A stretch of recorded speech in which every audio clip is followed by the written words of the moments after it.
നിലപാടുകളുടെ പേരിൽ കോൺഗ്രസ് നേതൃത്വവും ശശി തരൂരും തമ്മിൽ ഇടയുന്നത് ഇതാദ്യമായല്ല. പലപ്പോഴും കോൺഗ്രസിൻ്റെ ഔദ്യോഗിക നിലപാടുകൾക്കെതിരെ നിന്നുകൊണ്ട് മാത്രമാണ് തരൂർ ഒരു ചേരിയായത്. അന്നും അതെ, ഇന്നും അതെ.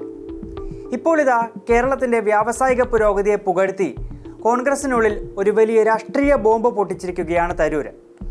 തരൂരിനെ തള്ളിയും വിമർശിച്ചും നേതാക്കൾ രംഗത്തെത്തിയെങ്കിലും സംസ്ഥാനം എവിടെയും എത്തിയിട്ടില്ല എന്ന് കോൺഗ്രസ് നേതാക്കൾ ആണയിട്ട് പറഞ്ഞെങ്കിലും ഡാറ്റ ഒരിക്കലും കള്ളം പറയില്ലല്ലോ. എന്തായിരുന്നു തരൂർ ഉദ്ധരിച്ച ആ റിപ്പോർട്ടുകളും ഡാറ്റയും എന്ന് നമുക്കൊന്ന് നോക്കാം.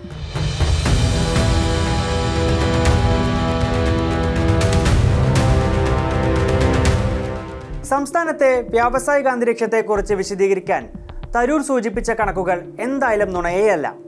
അതിൽ ആദ്യത്തെ കണക്ക് 2024 ഗ്ലോബൽ സ്റ്റാർട്ടപ്പ് എക്കോസിസ്റ്റം റിപ്പോർട്ടാണ്.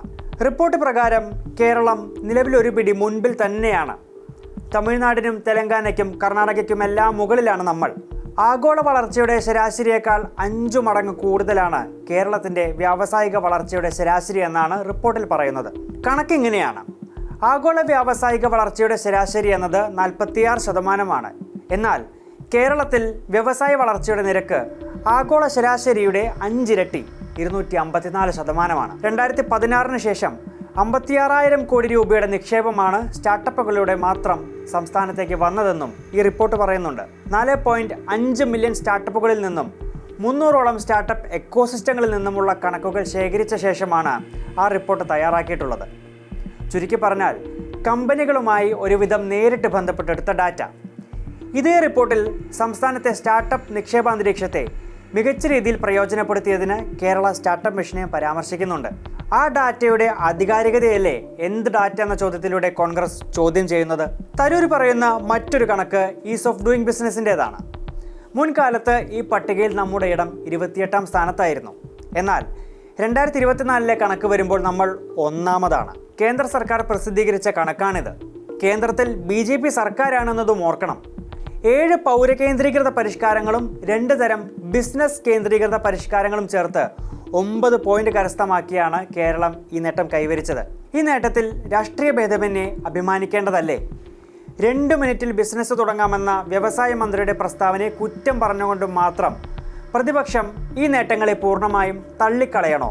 കേരളത്തിലെ തന്നെ പ്രശസ്തരായ വ്യവസായ പ്രമുഖർ സംസ്ഥാനത്തെ ബിസിനസ് അന്തരീക്ഷത്തെ പുകഴ്ത്തുന്നത് നമ്മൾ സ്ഥിരം കാണുന്നതല്ലേ? കല്യാൺ ഗ്രൂപ്പ് ഉടമ TS കല്യാണരാമൻ, ഫെഡറൽ ബാങ്ക് മുൻ ചെയർമാൻ C ബാലഗോപാൽ, ബെൻസ് ഇന്ത്യയുടെ MDയും CEOയുമായ സന്തോഷ് അയ്യറിൻ്റേതുമെല്ലാം വാക്കുകൾ സാമൂഹ്യ മാധ്യമങ്ങളിലുണ്ട്. അതിനെയും അവിശ്വസിക്കേണ്ട കാര്യമുണ്ടോ? കോൺഗ്രസിലെ തന്നെ ഏറ്റവും എലൈറ്റ് ഇമേജുള്ള നേതാവാണ് ശശി തരൂർ. അക്കാദമിക് സമൂഹത്തിനിടയിൽ പോലും വലിയ സ്വീകാര്യതയുള്ള രാഷ്ട്രീയ നേതാവ്. അദ്ദേഹം തന്നെ ഡാറ്റ വെച്ചാണ് താൻ ഇക്കാര്യങ്ങൾ പറഞ്ഞതെന്ന് പറയുമ്പോൾ അതേത് ഡാറ്റ എന്ന് ചോദിക്കുന്നവർ കേരളം എന്ന നമ്മുടെ സംസ്ഥാനം നേടിയ കുതിപ്പുകളെയെല്ലാം വിസ്മരിക്കുന്നതിന് തുല്യമല്ലേ? ശശി തരൂർ എന്ത് സാഹചര്യത്തിന്റെ പുറത്ത്, എന്ത് സ്റ്റാറ്റിസ്റ്റിക്സിന്റെ പുറത്താണ് ആ ലേഖനം എഴുതിയതെന്ന് ഞങ്ങൾക്കറിയില്ല. അപ്പോൾ 3 ലക്ഷം സംരംഭങ്ങൾ തുടങ്ങിയെന്നുള്ള സർക്കാരിന്റെ അവകാശവാദത്തോട് ഞങ്ങൾക്ക് യോജിപ്പില്ല. അങ്ങനെ തുടങ്ങിയിട്ടില്ല കേരളത്തിൽ അങ്ങനെ ഒരു അന്തരീക്ഷം ഉണ്ടാകണം. അതിന് ഞങ്ങൾ സർക്കാരുമായിട്ട് സഹകരിക്കും. അദ്ദേഹം അങ്ങനെ പറയാനുണ്ടായ സാഹചര്യം പാർട്ടി പരിശോധിക്കട്ടെ. എല്ലാ അവഗണനകൾക്കിടയിലും സാമ്പത്തികമായ ഞെരുക്കങ്ങൾക്കും വിവേചനങ്ങൾക്കുമിടയിലും നമ്മുടെ നാട് ഇത്തരം നേട്ടങ്ങൾ കൈവരിക്കുമ്പോൾ കക്ഷി രാഷ്ട്രീയ വൈരം മറന്ന് നാം ഒരുമിച്ച് അഭിമാനിക്കുകയല്ലേ വേണ്ടത്? കണക്കെന്തായാലും കള്ളം പറയില്ലല്ലോ.